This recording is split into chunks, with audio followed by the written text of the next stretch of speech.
Dr. Miller, appreciate your time as always. Just firstly, to your reaction to the developments we've seen this morning, are you pleased to see South Australia has decided to lock down early? And what is your assessment of where Sydney is now at, the expectation for how long that lockdown might last?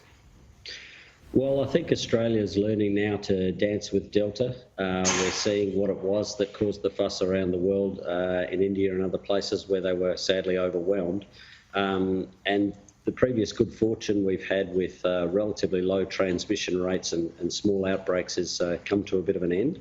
I think it's great that South Australia are moving hard and fast and early because that will make it that much easier to bring it under control in a short space of time.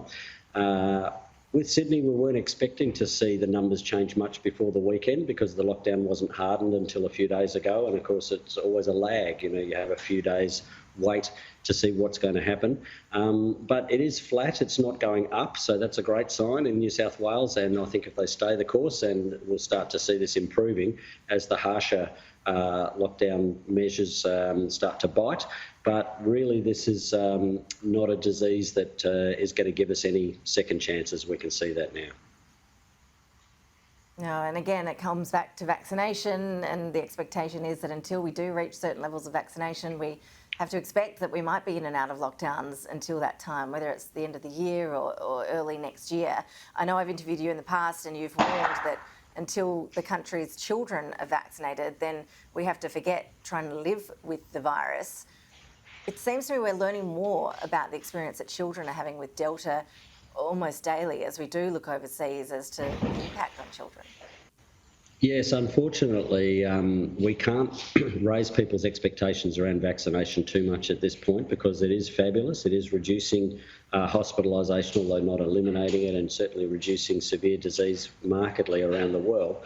But as we're seeing from countries who only have about 50% vaccinated, like the Netherlands and the UK, and then try to open up and go easy on it, it leaves the rest of the population, the other half of your population, incredibly vulnerable.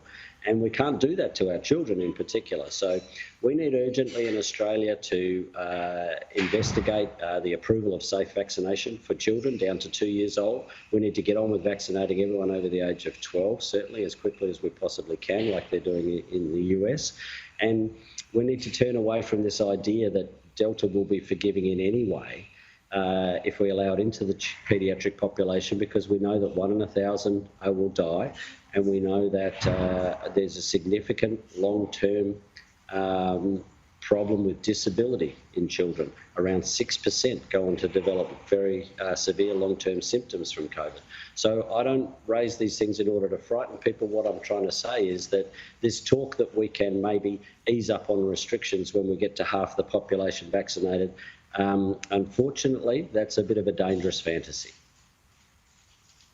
And we are just seeing younger age groups in general, aren't we, in terms of the hospitalisations, in terms of people on ventilators, in ICU, in New South Wales, for example. What is your analysis of what we are learning about the virus and the differences from what we might have been used to? Well, yes, it's very sad, and Australia hasn't had the experience of having big amounts of COVID in its hospital system, and so we're not used to the idea that although it's more rare, it still does affect every age group, and other countries are used to that. So now we're learning that sadly this is what will happen if we allow it to spread through to the community before we get good vaccination, and if we give up on the other kind of controls. And so really the priority needs to be on keeping the community transmission, as Premier Berejiklian says quite rightly, got to keep that down near zero, or this will overwhelm our hospital systems. And then not only will we be struggling to treat COVID, we won't be able to treat heart attacks, strokes, cancer, trauma, all of the other things that are really got our hospitals bursting at the seams at the moment. And the fact that COVID can and does kill and disable young people is well known around the world. Even though it happens more rarely than in nursing homes, this is not a disease of the elderly. Here in Australia, we do often look to the American experience, to the British experience. What have you made of the scenes we've seen in the UK overnight as they do start really opening up? Well, they're just replaying what they did in the Netherlands at the start of the month, where they opened up their nightclubs and got 1,000 cases out of one nightclub. I mean, there's nothing surprising in any of this, and we've seen it in places in the US before where they've thrown away their masks in the middle of an outbreak and then overwhelmed their hospital systems.